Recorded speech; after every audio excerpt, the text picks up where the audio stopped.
We're going to move over this way a little bit because we're losing our microphones. Then you got the call because in addition to being chair of the Transportation Design Department, you have Stewart Reed Design.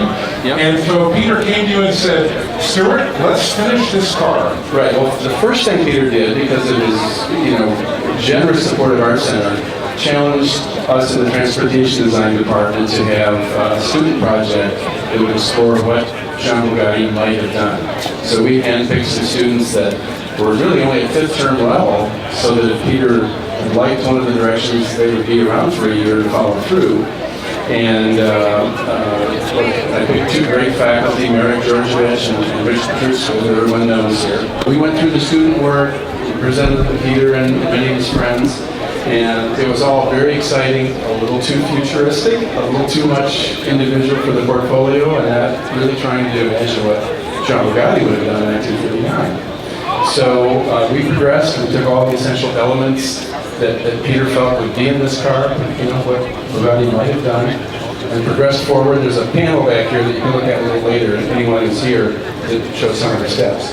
But we went through the sketch program, a fifth scale clay model, went around and around with a lot of the details, finalized the design, scanned it, went to a digital model, and then refined that. And from the digital model, then I designed this mahogany body part here, which is essentially a guide to the metal fabricator, which we'll talk about in a minute, because Mike Cleves and his team are fantastic. But, it's designed in 7 sections, the hood, cabin, tail, and 4 fenders. And mahogany is a great pattern making material. It is period practice, so this will really be part of the museum exhibit. And let me just stop you for a second. This is the way they would have done it back then. I mean, you stayed true to, we can do CAD, CAM, and 3D modeling all we want, but you stayed true to the way it was done back in the day and the way it would have been done if this car had gone to fruition. And that's exactly right. And even Mike Cleves and his team of automobile metal shaping were true to the period process. And if you look inside the aluminum, it's all gas welded and done electrically, would have done that. So it's an amazing story.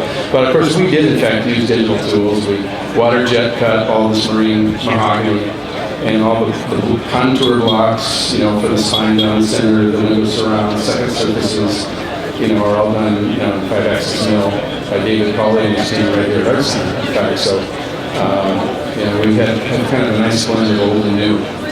Well, then of course you have this, and this has been shown before, but we knew, and I knew you were making a lot of trips to Michigan when this was going on. You must have racked up some serious frequent flyer miles having this car come to, and obviously it has to be a combination of someone with the passion and the funding to be able to do this, knowing the right people and skilled design people like yourself and the team, and then of course the body. So tell us about how the body came into shape. Well, here's the interesting challenge that Peter made.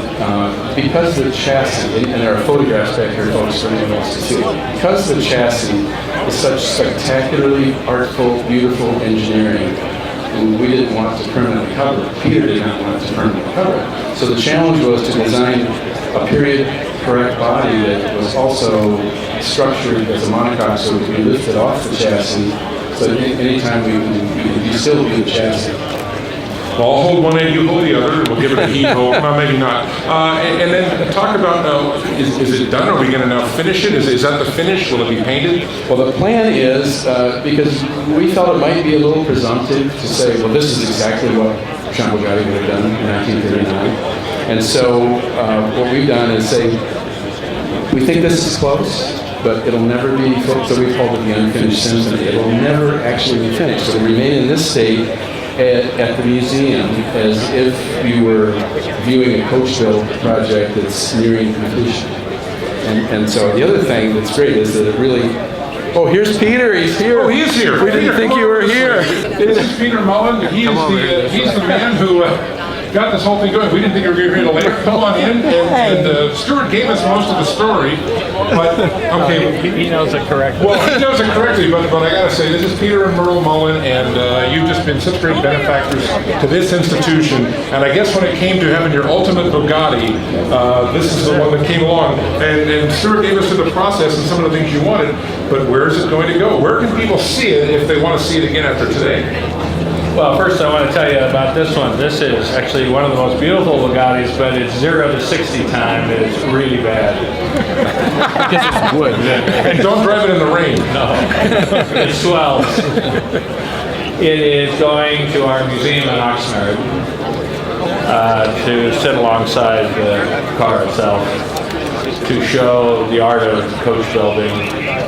That's why we left that rear fender on the buck, is to show the hand-beaten nature, Dave, of the way they did it in the 30s. And that's the thing we were talking about, staying true to the way it would have been done back in the day. And I was telling people, I said, come on over. We're about to go back in time to 1939 and see essentially a new car. None of us were around in 1939, but we can kind of have that, and you could say, listen, this is the way I want to do it.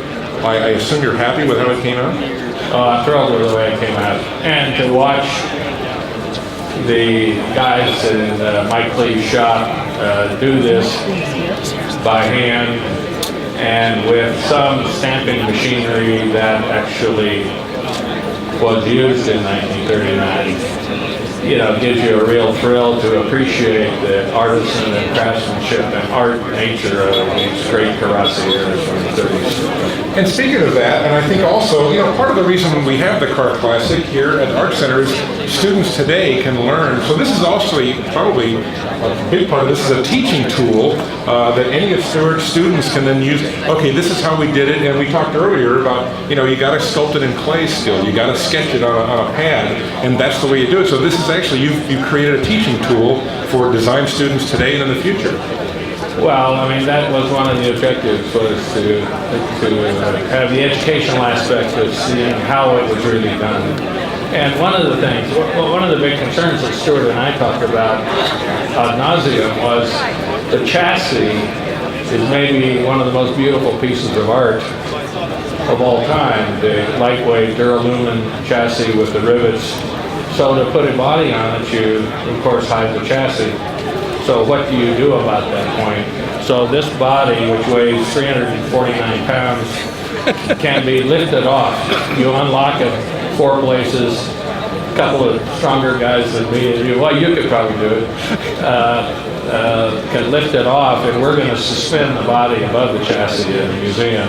So you see the chassis, you see the body, you see the button, you see the models from the Art Center students that created the idea of where we were going with it.